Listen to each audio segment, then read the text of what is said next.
right, so I'm here with Bob from Groove Synthesis. Bob, we're a dealer in Australia, and we're so happy to have the Groove Synthesis third wave in our store. It's such a fantastic instrument. A friend of mine's bought one and he's such a fan. What was the genesis for you into getting into making this? To me, I think you're amazing. I've already chatted with him before. Thank you. He's amazing. So I'm good. But we are happy to be in Australia. That is great.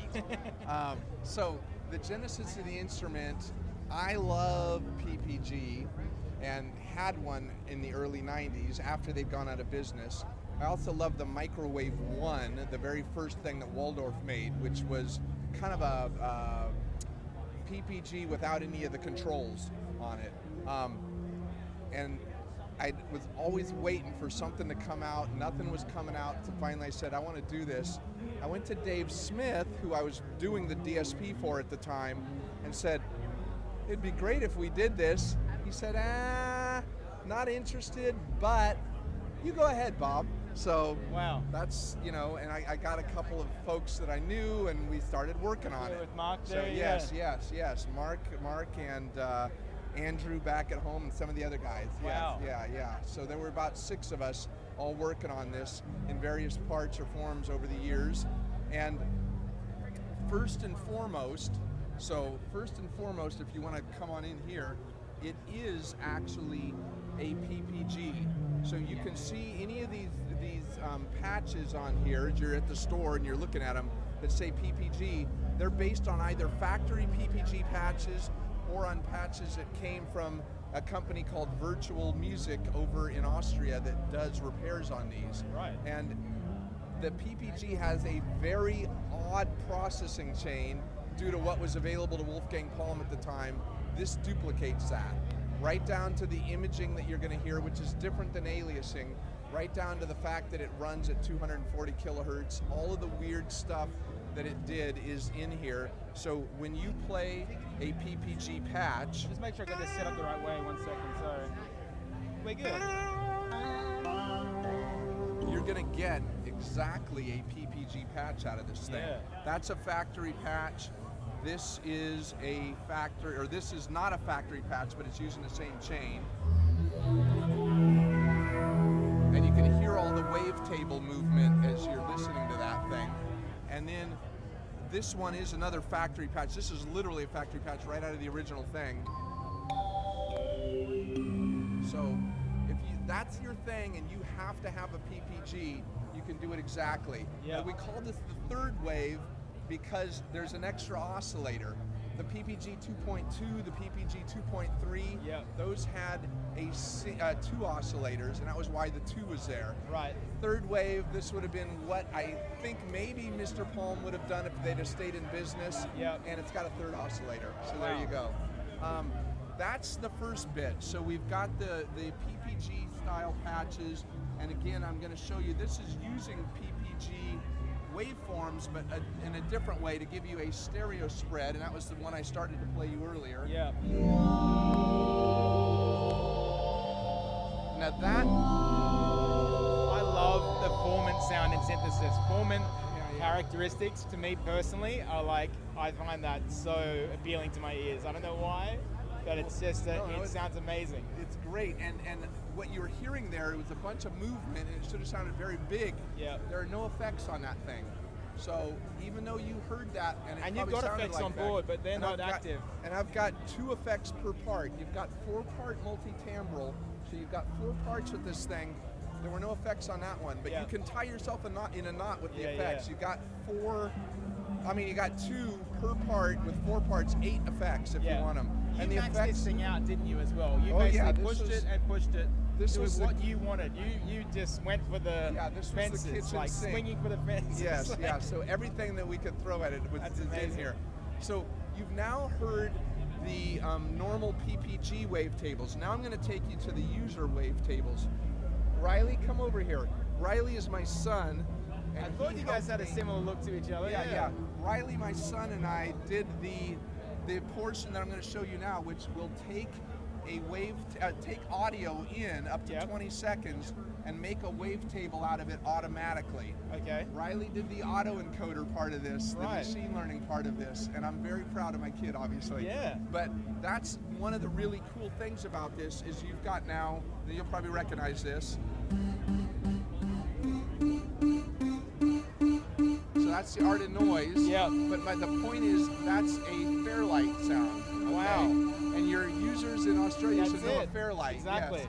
So that's named after a ferry, like a ferry, a boat. Yeah, yeah. And Peter Vogel, I love that man. He's over there. We know him pretty well. Anyway, that was a recording of one of their famous patches made into a wavetable. Wow. So if you look up here at the wavetable itself, there is that patch after it's been taken into its most relevant 64 single cycles and recreating it and what you're hearing there. Wow. So that's an easy one. The hard one would Let's be bring that more down like, slightly for a second. Sorry. Yep. We can bring that up if we want. Yeah. And then the hard one probably is going to be more like this. This is me saying the words groove synthesis into the thing, and it does. So you've got that. It's also a bunch of waveforms that you can see here. So this is groove. Jump in and see that. Groove synthesis. Okay, that's you're looking at the wavetable right there. Right. If I turn the movement off, so I'm going to turn the wave envelope off. Yep. Now it's just going to go groove. It's not moving anywhere. I turn it back on. Now it's walking through that wavetable. Yeah, that's something which uncovered for me, which I originally started playing the instrument and didn't understand the wave envelope. Once I realized that was something which is a module, like purposely located right up front, because it's such an important part to the sound to scan through, and it's a dedicated envelope for that. Yeah. Dedicated envelope that is also independent per oscillator. Yeah, yeah. So I'll play you one that's a weird sound that we've got in here. Where is it? There we go, Rube Goldberg. If you listen to this one, it's got a wave envelope at the beginning that goes very quickly all the way through it, and then it's got a second wavetable on the next oscillator that goes slower, and you'll hear it. There's the second one. Okay, here's the first one. There's the second one. So it's walking independently per oscillator, so you can really get crazy with that as well if you want. Now, it'll do bread and butter, normal analog. So here's analog on it. Let me find the patch I'm looking for right there. Okay, so here's like a TB303 type of patch. So if I go, now I'm changing that envelope, and I'm changing the envelope on a real analog filter. This is an SSM, excuse me. yeah. Yeah, 2140, which SSI down the hall here are still making. We've got 24 of these in here. So you've got 24 analog filters. 24 dB per octave low pass filters. Yep, and then an analog signal path on out. Yep. The effects at the end are digital, comes back in for that. So you've got, but the main point here is you've got all your bread and butter type of analog sounds covered. Here's an Oberheim type patch that we've got split into stereo, but so you know, you can cover all that ground. Oh yeah. There's also easily. the temperament control, like the temperature, and also temp compensation. And also the oscillator control, whether they're cycling continuously or restarted. Is that correct? Yes. So with the, if you go into the miscellaneous here, we've got envelope retrigger mode, which is also, we've got circuit drift, which will change various parameters just like it was an old synthesizer. Yeah. And then we've also got, that's what you were talking Free about, running. free running analog oscillators on or off. Yeah, so there's you someone can make I them free saw running or not. Yeah, I saw someone listening to a patch with and without those settings on, and it's like, how stable do you want the sound to be? Do you want to create some extra movement and motion, or do you want to get back to something which is rigid and more like refined? And I think that opportunity to control both aspects of that makes it so flexible. Yeah. My other couple of favorite things, and I'll wrap up. It's so great to chat to Bob. The whole thing's going to shut down in a few minutes.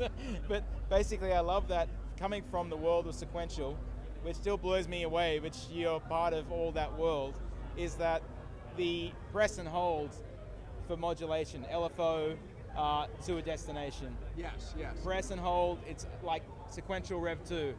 Press and hold, off you go. Source and destination and as that well. one I got to give credit where credit's due. Yeah. That one was Chris Hector from Sequential. Okay. He was the one that came up with that idea. Oh, very smart. It's so smart. Yeah.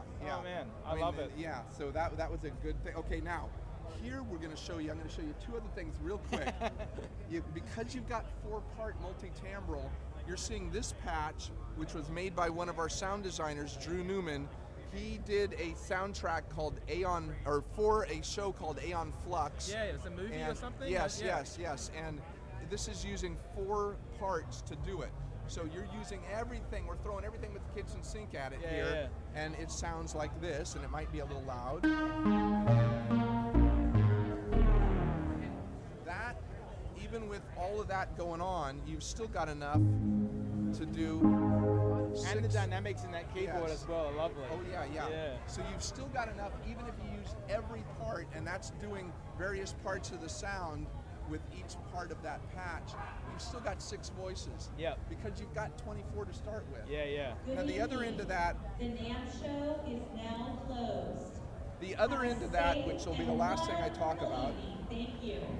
The last thing I'll talk about here is you've also got multi timbral. And multi timbral means if I hit play here. Yep. Now if I'm going over here, there's my 4 parts that are independent of each other in a mixer. Yep. So now we're getting rid of the bass. Now you've just got the synth pad left. Yeah. But you've got basically an MPC style sequencer in here, pattern-based sequencer that will allow you to do 32 measures, 24 patterns, and then you link them into a song when you're all done. You could do 4-part percussion or something. I'm a drummer, so I keep always going down a percussion route. So. Yeah. You can do a kick, a snare, a hat, and a cowbell. Yeah. Perfect. So whatever you want in here, but you've got that sequencer ability as well. It's got linear FM, which I forgot to mention. If you really want to do that, you've got 3 operator linear FM. 1 gets modulated by 2, 2 gets modulated by 3, 3 gets modulated by 1. They don't have to be sine waves. They can be sine waves, but they can be any waveform in here can modulate any it's waveform. how harsh do you want it? Yes, exactly, exactly. But that is generally a good overview, and probably one of my favorite sounds here at the end here. This is a little bit of analog and a little bit of a not. tribute, it looks like as well. So there you go. Go ahead. I should have Mark come over. Mark, come over and play your Ryuichi. Yes.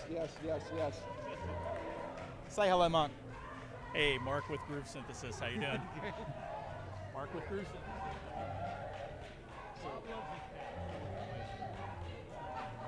Ryuichi Sakamoto. Merry Christmas, Mr. Lawrence.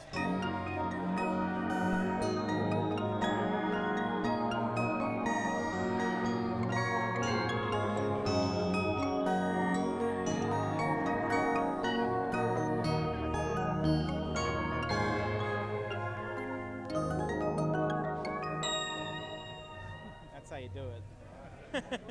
That's so good. Well, yeah, there you go.